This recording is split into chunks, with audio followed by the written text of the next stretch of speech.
যারা ফার্মেসিতে গিয়ে চুপি, চুপি ওষুধ ক্রয় করে খান, তাদের উদ্দেশ্যে বলতে চাই যে আজকের এই ভিডিওটি দেখলে আপনার আর ফার্মেসিতে চুপি, চুপি দৌড়ঝাঁপ পাড়তে হবে না।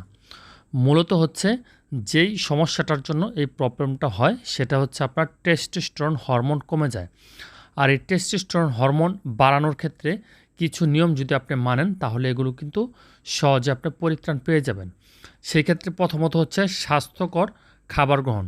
স্বাস্থ্যকর খাবারের মধ্যে রয়েছে দুধ, ডিম, বাদাম, রসুন, কলা, খেজুর এবং সবুজ শাকসবজি।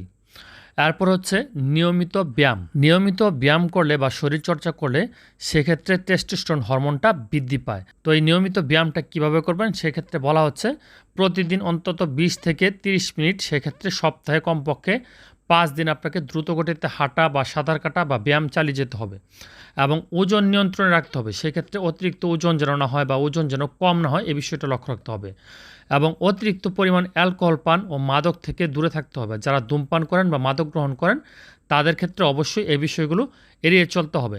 মনে রাখবেন আপনার জীবন আপনার কাছে খুবই মূল্যবান একটা বিষয়।